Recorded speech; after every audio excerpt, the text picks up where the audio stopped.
get my hair on sweaty from the hat. Yeah. Well, You don't have much. Yeah, but yours doesn't like clump together. Yeah, true.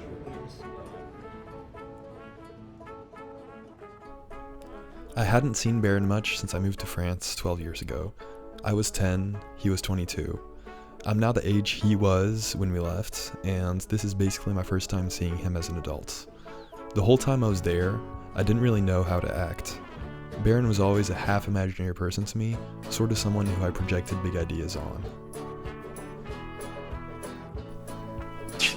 Plus, I mean, like, that's the thing, too, is you gotta remember, like, I was literally drunk when we left. You know, like, I was drunk when I decided to go. Agreeing to go to California, literally, it didn't become a thing until the moment we were in the car. Like you were saying, too, I mean, I was a kid, so, yeah, there were elements of trying to do something cool. You know, like Jack Kerouac, there was a romanticized element that justified it. That wasn't the pursuit itself. That was more of a justification, like, you know, Jack Kerouac, everybody loves him. He did this shit. Therefore, it must be okay. I started getting interested in the idea of freedom because of Baron. What was always interesting to me was that everyone around me seemed to think whatever he was doing was a terrible idea.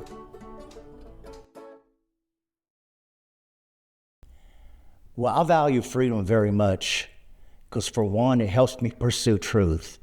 It also gives me purpose. We're able to encourage people and help people that many times feel hopeless, feel lost, and have no direction in life. And so freedom is being able to look yourself in the face, know that you're living your best life that you can, the best you hope to. You got caught up in you logs, played chicken with bike cops, danced badly with employees at hotel picking lines, stole copies from Kinko's, spray painted the windows, and slept on the floor for a year. And they got you on charges of assaulting an officer, interfering, they protect her up. I was very curious as a kid, like, in a sort of like spaz way, but Mom never made it seem like that was annoying or not worth investigating. But either way, she engaged with me, even if it was just surface level. To me, it was like, these questions are worth asking. And I was like, fuck that. I was pretty rebellious, not in like the punk way, but just like in the way that I thought everybody was probably wrong. I'm 12 years younger than him, so we had similar childhoods at times, but the biggest difference were the warnings that I got constantly to not make the same choices. And I didn't, but the feeling that his questions were somehow important never left me. You know, my memory is biased for myself, you know.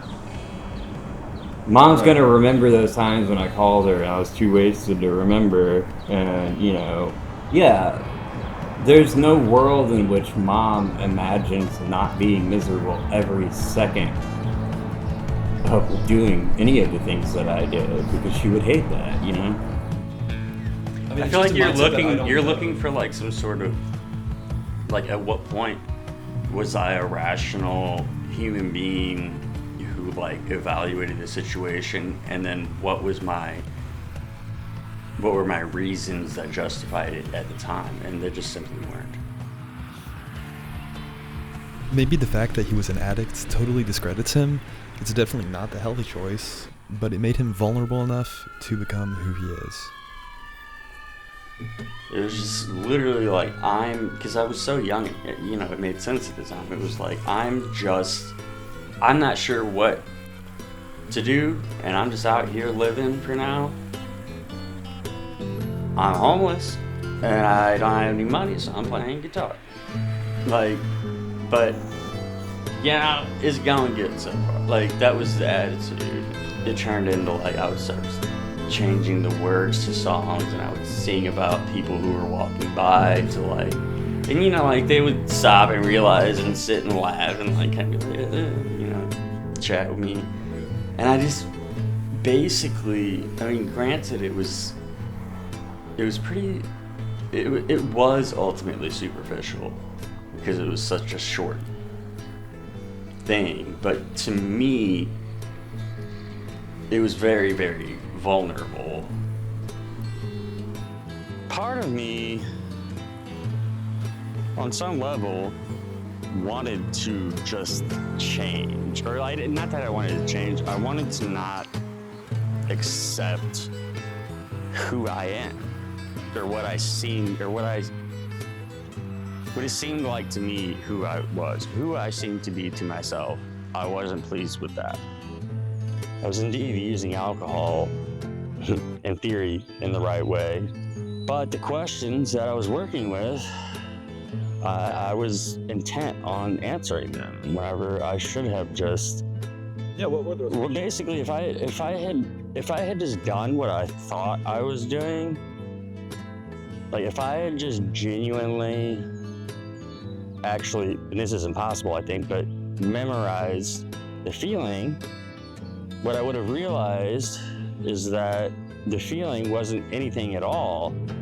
It was just the fact that I stopped caring. I mean, at what point, I mean, I guess it is hard to say, like, when you're drinking all the time, when do you know that you've learned anything? And like, the thing is, over that course of time, had become aware that the way I was going about doing anything was not functioning. So I guess, yeah, like if I had just memorized that feeling, I would have realized, like, oh, well, the only thing alcohol is doing is making you stop worrying about shit. I could never learn somebody else's song, right? Or Right. close to it, but I've finally learned the reason to that, and that is individual creativity. And if I had learned other people's songs, I would never have learned my own.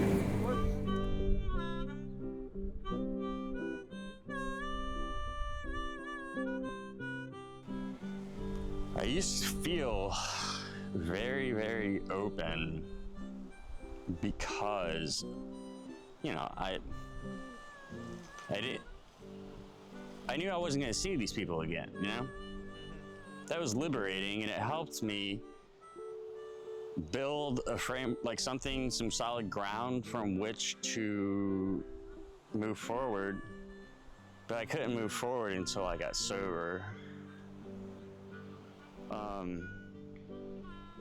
But yeah, basically a lot of that stuck.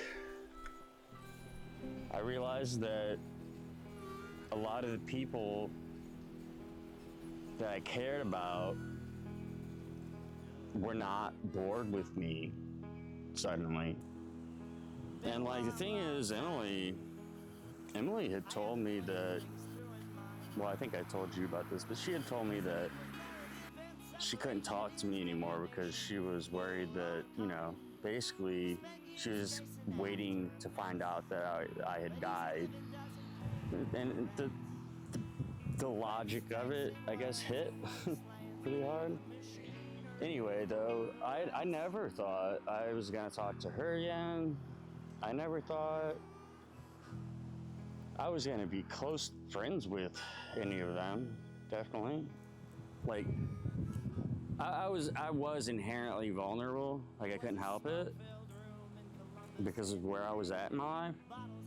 When I reached back out to people like, you know, Emily, Travis, Will, Kate, etc.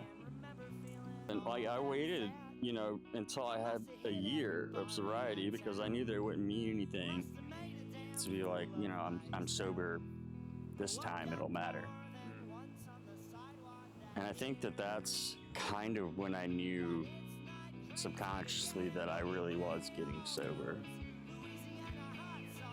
But surprisingly enough, she responded very positively, totally open arms, and she was actually asking me for advice.